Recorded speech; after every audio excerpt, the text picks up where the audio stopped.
Just 2 dates of the month make up 65% of your credit score. So today I'm going to show you how you can use these dates to get that magical 850. FYI, here's where you rank based on the average credit score by age.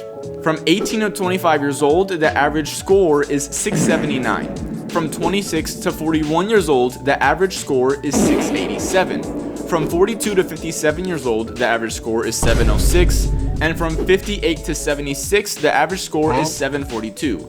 Anything higher than 76, the average score is 760. Did you notice how nobody's score was even close to 850? That's probably because they didn't watch this video, but you are. So not to exaggerate or anything, but you are basically set for life. So there are two very important dates for your credit card: a statement date and a due date.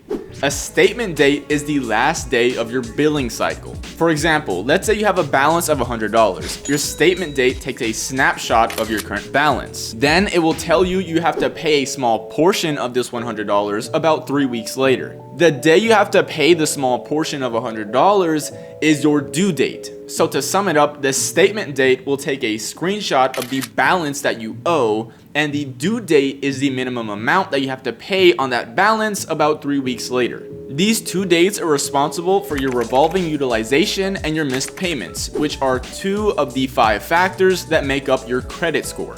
Now, your credit score fluctuates pretty often and sometimes for no reason at all. So here's a general idea of where you should stand with your credit score.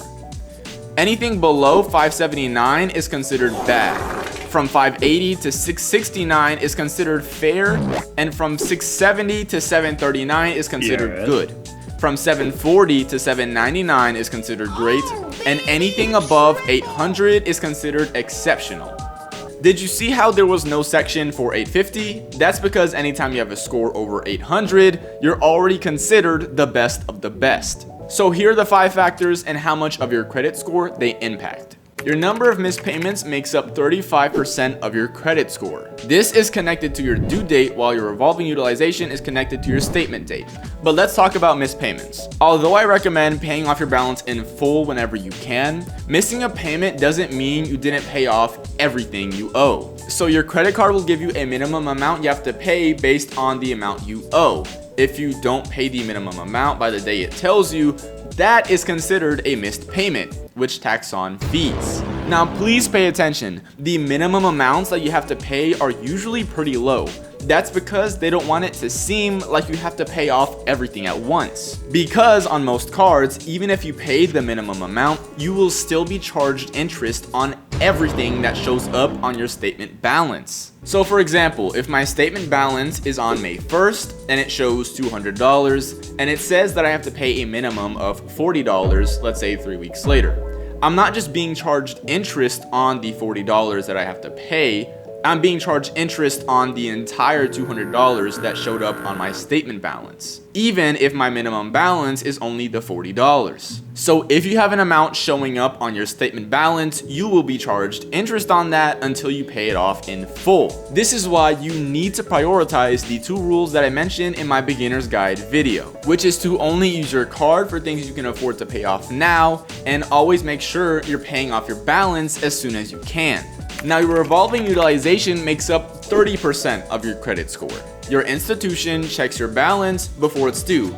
This is called the statement balance. This is usually the same day every month, so once you know when your statement balance is, it'll usually never change. The balance that you have on your statement date is what determines your revolving utilization, which is what you owe based as a percentage of your credit limit. So if my credit limit is $1,000 and I owe half of that, which is $500, that means that my revolving utilization is 50%, because the $500 I owe is 50% of my $1,000 credit limit. Generally, you want to make sure you're keeping a revolving utilization as low as you can by paying off your balance every chance you have. And you definitely want to make sure you don't exceed 30% of your credit limit, because this is when it starts to ding your credit score. And I get that sometimes we do have to make a big purchase, so that's when you need to prioritize paying it off as soon as possible so your 30% revolving utilization doesn't show up on your statement balance. Good rule of thumb is to aim to keep this in the single digits.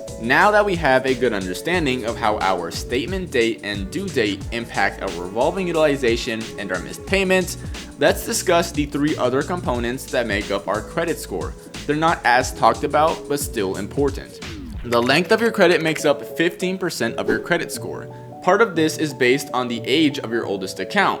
So if I'm 23 right now and I got my first credit card right when I was 18, the age of my oldest account would be 5 years. The score, however, is technically based on the age of all your accounts. So you couldn't have gotten a credit card 10 years ago and then get 2 more credit cards a year ago and say that your average length of your credit is 10 years. This metric is pretty straightforward and there's nothing you can really do to change it other than make sure you prioritize starting as early as you can. Now, the total number of accounts that you have makes up 10% of your credit score. Don't get me wrong, having 1 card is an amazing start, but it doesn't really show lenders that you can handle much credit. And while there isn't a set number of accounts that you should have, the more the better within moderation. For example, I only have 4 credit accounts, but this is considered very good for my credit score. So don't feel like you have to go crazy with this, just choose a number that's comfortable with you, and over time it'll increase along with the length of your credit. Lastly, the number of hard checks that you have on your account make up 10% of your credit score. A common misconception is that checking your credit score will lower it. And this is not true in cases when you're the one checking your credit score. This is actually an example of a soft check. A hard check, however, is when someone views your credit score before making a lending decision. So if you apply for a student loan, a car loan, a mortgage, or even something like a new credit card, these are considered hard checks, and they do have an impact on your credit score. To increase your number of accounts, you do need to run through a hard check. So it's basically inevitable. And this isn't inherently a bad thing unless you overdo it and you try to apply to too many things at once. A good rule of thumb is to wait about 6 months before applying for a new line of credit. So let's say you got a new card in January. It's a good idea to hold off on applying for a new one until at least July. So now you have a good understanding of what is considered good credit and what you need to do to improve your credit score. Now, take it from me, it is a lot of waiting, but I promise that as long as you follow these rules like I have, you are going to be golden. If you learned something new, I've never asked this, but please leave a like because it'll really help me out. And if you have any questions about your personal scenario, feel free to leave that in the comments and I'll do my very best to help you out. That is going to be it from me. I have another book to get back to, so I'm going to leave you to it. Have a fantastic day, week, and stay smart. I didn't find this. See ya.